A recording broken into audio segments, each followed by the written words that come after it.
പച്ചയായ ജാതിയുടെ രാഷ്ട്രീയം was indeed their mistake. എന്റെയും തന്തയുടെ വകയല്ല, ഇത് നമ്മുടെ രാജ്യമാണ്.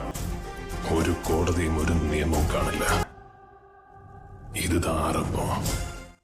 Halo sahabat, Assalamualaikum. Apa kabar? Semoga sehat selalu dan senantiasa berbahagia. Terima kasih sudah subscribe dan sudah setia menyimak video-video SLMTTV. Semoga Tuhan Yang Maha Kuasa selalu memberikan rezeki yang berlimpah ruah dan juga berkah untuk sahabat semua. Kali ini SLMTTV menghadirkan sebuah alur cerita dari film yang berjudul Jana Gana Mana. Film ini menceritakan tentang sebuah drama hukum yang membongkar kebusukan para politikus yang haus akan kekuasaan, hingga menghalalkan segala cara sampai saling mengkhianati satu sama lain. Baiklah sahabat, tanpa perlu berlama lagi, langsung saja kita simak, ini dia alur cerita filmnya.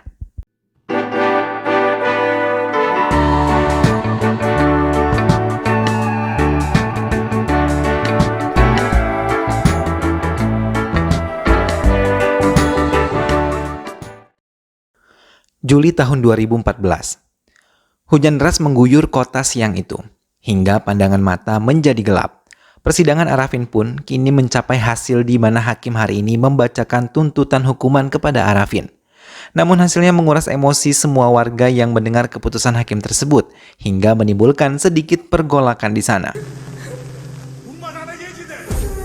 Rama Nagara 10 Agustus 2019.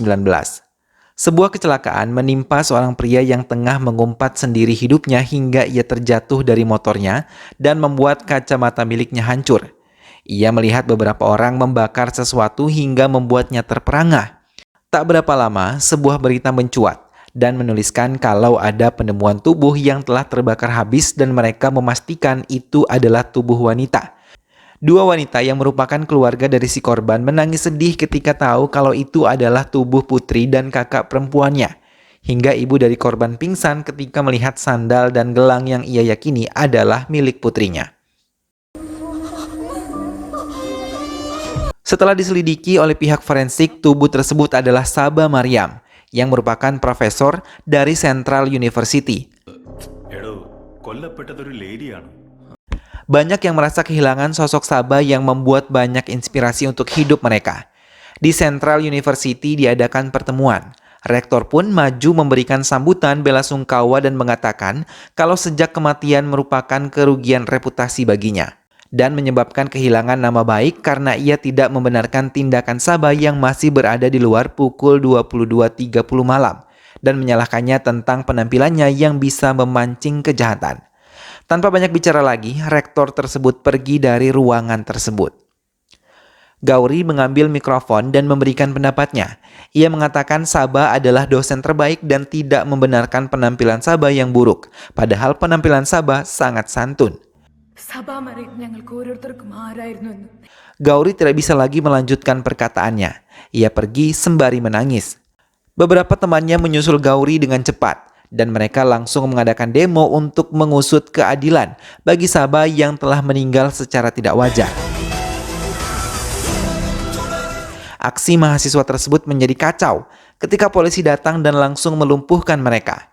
Bahkan beberapa dari mereka terluka dan dirawat di rumah sakit, termasuk Gauri yang mengalami luka di bagian kepalanya terkena pukulan dari beberapa polisi. Setelah keadaan Gauri sudah cukup baik, Gauri ditemui oleh Sajan yang meminta sedikit keterangan kepadanya. Kemudian Sajan mendatangi perpustakaan untuk mendapatkan beberapa bukti baru. Setelah itu Sajan mendatangi Ibu Sabana di rumahnya. Di sana, ia berjanji akan menemukan pelaku dalam waktu 30 hari. Sajan menepati janjinya untuk menemukan pelaku kejahatan itu. Ia terus menyelidiki semuanya, termasuk mendatangi kembali tempat ditemukannya tubuh Saba yang terbakar. Ia bersama timnya mulai memeriksa rekaman kamera pengawas yang berada di sekitar area perkara. Victor memberikan keterangan kalau ia melihat orang-orang yang membakar tubuh Saba, namun tidak mengenali mereka karena jarak pandang yang jauh ditambah kacamatanya yang rusak akibat kecelakaan yang menimpa dirinya saat itu. Dan tidak melihat plat mobil yang membawa mereka pergi dari sana. Namun saat ia melihat rekaman kamera pengawas yang menunjukkan mobil tersebut, ia mengenalinya. Anggota polisi lain memberikan beberapa foto penjahat yang mereka curigai pada Victor di sana dan ia mengenali 4 penjahat yang telah membakar Sabah dan yakin mereka adalah pelakunya. Sajan dan anggota lain bergerak dan menangkap mereka di tempat persembunyiannya.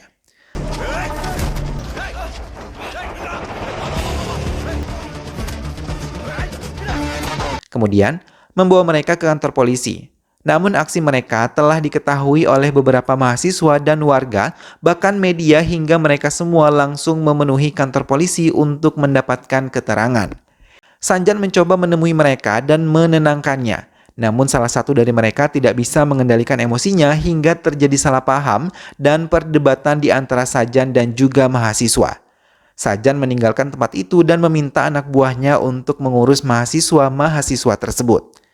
Sajan mendapatkan telepon dari komisaris untuk memindahkan 4 tersangka ke kantor polisi SL Puram untuk keamanan mereka dan membebas tugaskan Sajan dari penyelidikan itu. Murti menasihati Sajan karena selama ia bertugas di kantor polisi ini, tugasnya adalah menuruti perintah atasan, walaupun salah dan tidak sesuai dengan apa yang diharapkan. Sajan menuruti perintah komisarisnya dan membawa mereka meninggalkan Ramanagara.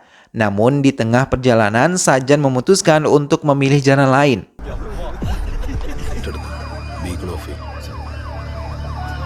Semua tersangka yang berada di dalam mobil terus mengejek Sajan karena dianggap gagal untuk memimpin kasus ini. Keempat penjahat itu dikeluarkan dari mobil tanpa disangka Sajan mengeluarkan senjatanya dan menembaki mereka satu persatu hingga mereka semua tewas.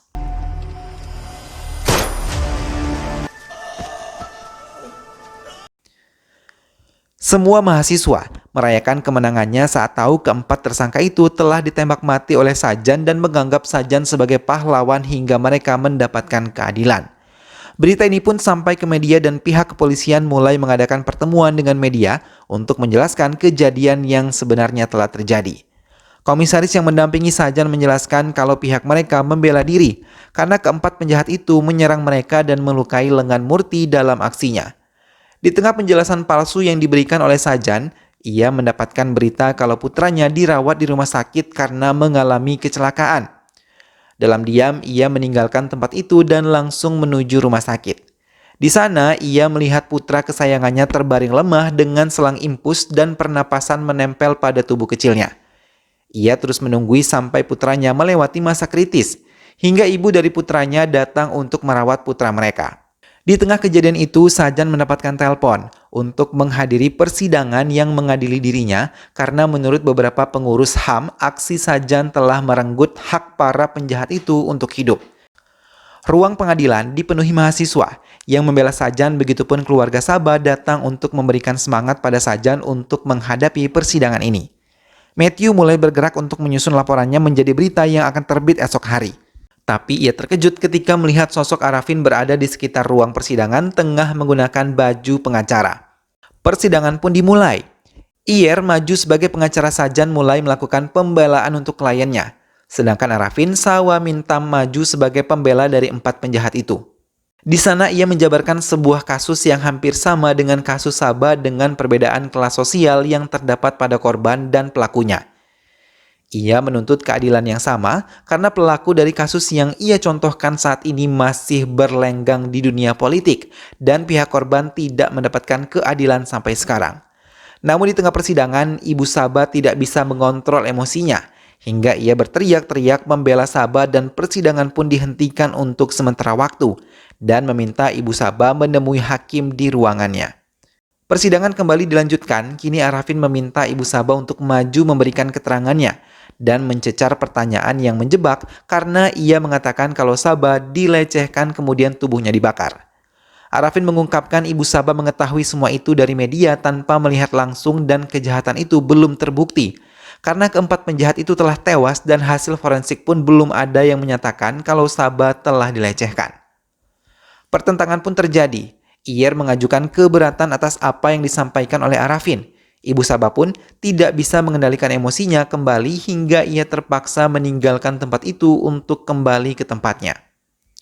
Victor pun dipanggil untuk memberikan keterangan tapi lagi-lagi Arafin mematahkannya Karena Victor tidak melihat langsung, mereka menurunkan tubuh Sabah dari mobil mereka hingga pertanyaan menjebak yang menanyakan siapa yang mengendarai mobil mereka pun tidak bisa terjawab oleh Victor. Arafin mengatakan ada orang lain di balik ini semua, dan itu adalah orang kelima yang mengendalikan aksi dari mereka semua.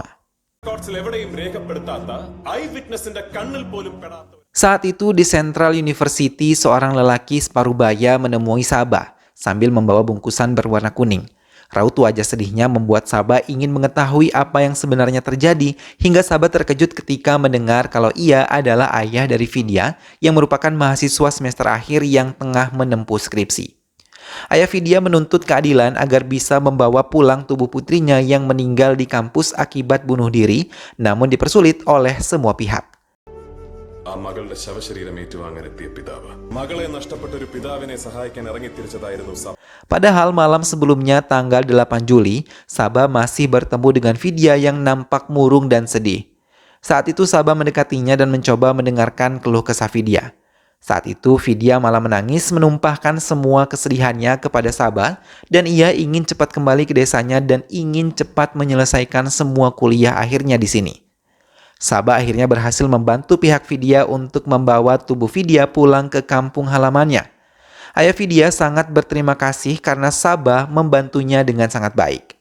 Di persidangan, Arafin mengatakan 52 mahasiswa ditemukan bunuh diri di kampus mereka dalam kurun waktu 10 tahun terakhir.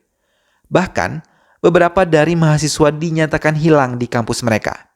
Sabah pun meminta keadilan atas meninggalnya Vidya pada pihak kampus tempatnya bekerja, setelah ia mendapatkan informasi kalau dalam kurun waktu setahun ini, Vidya merasa tertekan serta beberapa bukti yang membenarkan keterangan teman-teman Vidya. Keadilan tersebut ia ungkapkan saat mengadakan rapat dengan semua pihak kampus termasuk rektor yang ada di sana. Namun rektor mematahkan semua pendapat Sabah, bahkan semua rekan Sabah takut untuk ikut membela Vidya karena tekanan yang mereka alami selama bekerja di Central University ini. Sebelumnya, Sabah telah menemukan catatan kecil di handphone Vidya yang menuliskan kalau Profesor V. Darsan adalah penyebab kematiannya. Hingga Sabah mencari banyak bukti sampai Sabah mengetahui kalau V. Darsan adalah dosen pembimbing skripsi Vidya yang selalu mempersulit Vidya bahkan merendahkan Vidya saat melakukan bimbingan. Vidya adalah contoh pembunuhan institusional yang dihilangkan mimpinya inci demi inci dan dipaksa berhenti dari mimpinya. Sabah bahkan meminta keadilan pada pihak kepolisian, namun ia tidak mendapatkan hasil yang baik sampai Sabah menuliskan surat kepada gubernur untuk mendapatkan keadilan untuk Vidya. V. Darsan pun mendatangi Sabah dan menawarkan beberapa uang kepadanya agar bisa menutup mulut Sabah tentang Vidya. Tapi bukan mengiyakan, Sabah malah menantangnya. Dalam perjalanan pulang, motor yang dikendarai oleh Sabah saat itu tiba-tiba tidak bisa dikendarainya. Ia pun meminta bantuan kepada temannya tanpa menyadari kehadiran V. Darsan ada di sekitarnya. Melihat Sabah lengah, V. Darsan langsung menginjak gas mobilnya dengan sangat kuat dan menabrak tubuh Sabah, bahkan menggilas tubuhnya hingga Sabah terbaring lemah dengan darah mengalir deras dari tubuhnya. തികച്ചും വ്യക്തിപരമായ കാരണങ്ങളാൽ നടന്നൊരു murder online മീഡിയകളിലും ഈ വാർത്ത ട്രെൻഡിംഗ് ആയി. 9 Agustus pukul 11 malam. Sita, seorang inspektur polisi yang tengah berada di ruangan rumah sakit, menemani Perdana Menteri Nageswara Rao yang bersedih putrinya dirawat. Namun, belum menemukan hasil yang baik. Siva mendapatkan telepon tentang kematian Sabah dan melaporkannya pada Nageswara Rao. Mendengar hal itu, Nageswara Rao marah dan memakinya karena saat ini pikirannya benar-benar sedang kacau akibat suara di partainya mulai melemah sedangkan ia ingin maju kembali mendapatkan kedudukan yang lebih tinggi. Hingga Sajan memberikan ide untuk mengambil tubuh Sajan dan akan membereskannya. Sajan pun menyusun rencana untuk menaikkan kembali suara pada partainya dan mendukung Nageswara Rao. Ia menghubungi keempat penjahat yang ia kenal kemudian meminta mereka untuk membakar tubuh Sabah di area yang telah ia tentukan. Mereka pun menurutinya dengan mendapatkan imbalan besar dari Sajan. Mobil ambulans yang membawa tubuh Sabah berhenti dan membiarkan tubuh Sabah diturunkan dibakar oleh keempat penjahat itu. Namun sayang aksi mereka malah dilihat oleh Victor yang berada di sana. Setelah tubuh Sabah dibakar, Nageswara Rao menelpon Sajan untuk memainkan perannya menjadi pahlawan hingga bisa menarik perhatian warga. Bahkan Sajan sendiri yang menjadi otak dari pemukulan mahasiswa yang tengah melakukan orasi. Semua diungkapkan Arafin di persidangan dengan bukti-bukti lengkap yang sebelumnya telah ia dapatkan dari Murti. Sajan maju sebagai saksi dan mengiyakan semua tuduhan yang menimpa dirinya. Bahkan di sana Sajan teringat Nageswara Raulah yang telah memerintahkan dirinya untuk menghabisi keempat pelaku untuk menyingkirkan bukti kejahatan mereka. Arafin juga membongkar semuanya di hadapan warga yang hadir di persidangan hingga mereka semua terkejut mendapatkan kenyataan yang sangat mengejutkan. Was indeed their mistake. Sajan dibawa oleh petugas untuk menjalani hukumannya dan kini ia tidak lagi menjabat sebagai DPC dari kepolisian. Murti menatap sedih ke arah Sajan. Hingga Sabana, ibu dari Saba, menampar Sajan saat mengetahui ia dikhianati oleh polisi yang ia sangat percayai.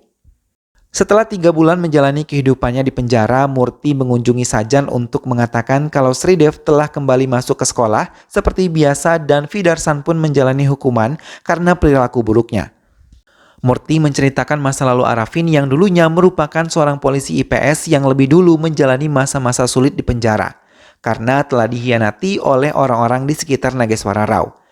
Bahkan ia kehilangan semua orang yang sangat ia sayangi. Nageswara Rau telah menghabisi istri Arafin dan membuat kaki Arafin menjadi tidak berfungsi dengan baik. Murti juga mengakui dirinya yang telah menyerahkan bukti-bukti yang dititipkan oleh Sajan kepada Arafin hingga ia bisa membongkar semua kejahatannya. Nageswara Rau kini kembali mendaftarkan diri menjadi Perdana Menteri dengan mengusung nama partainya kembali. Namun di tengah perjalanan pulang, Arafin mengancam akan menghancurkan kehidupan Nageswara Rau seperti yang telah Arafin terima. Dan sekarang tidak ada lagi perbedaan dan tekanan di Central University.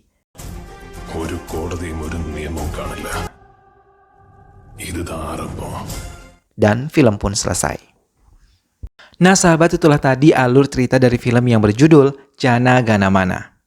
Pengkhianatan dan ketidakadilan di depan hukum memang kerap terjadi di mana-mana. Oleh sebab itu, kejujuran saat ini menjadi sesuatu yang sangat mahal dan juga berharga. Sikap jujur dan membela yang benar saat ini semakin sulit ditemukan. Yang ada malah maraknya ketidakadilan dan hukum manusia yang memihak pada penguasa dan yang lebih berada. Jika terus seperti ini, bagaimana hukum manusia dapat dipercaya? Memang sejatinya hukum Tuhanlah yang paling adil dalam memutuskan berbagai perkara. Semoga kita semua bisa memetik hikmah dari film ini untuk menjadi pribadi yang jujur dan suka menolong sesama. Semoga sahabat semua terhibur setelah menyimak alur cerita film ini. Dan terima kasih sudah menyimak video ini sampai akhir. Sampai berjumpa kembali di alur cerita film-film selanjutnya. Dukung selalu Excellent TV dengan cara klik like, comment, share, dan juga subscribe. Sampai ketemu lagi sahabat, sehat selalu dan wassalamualaikum.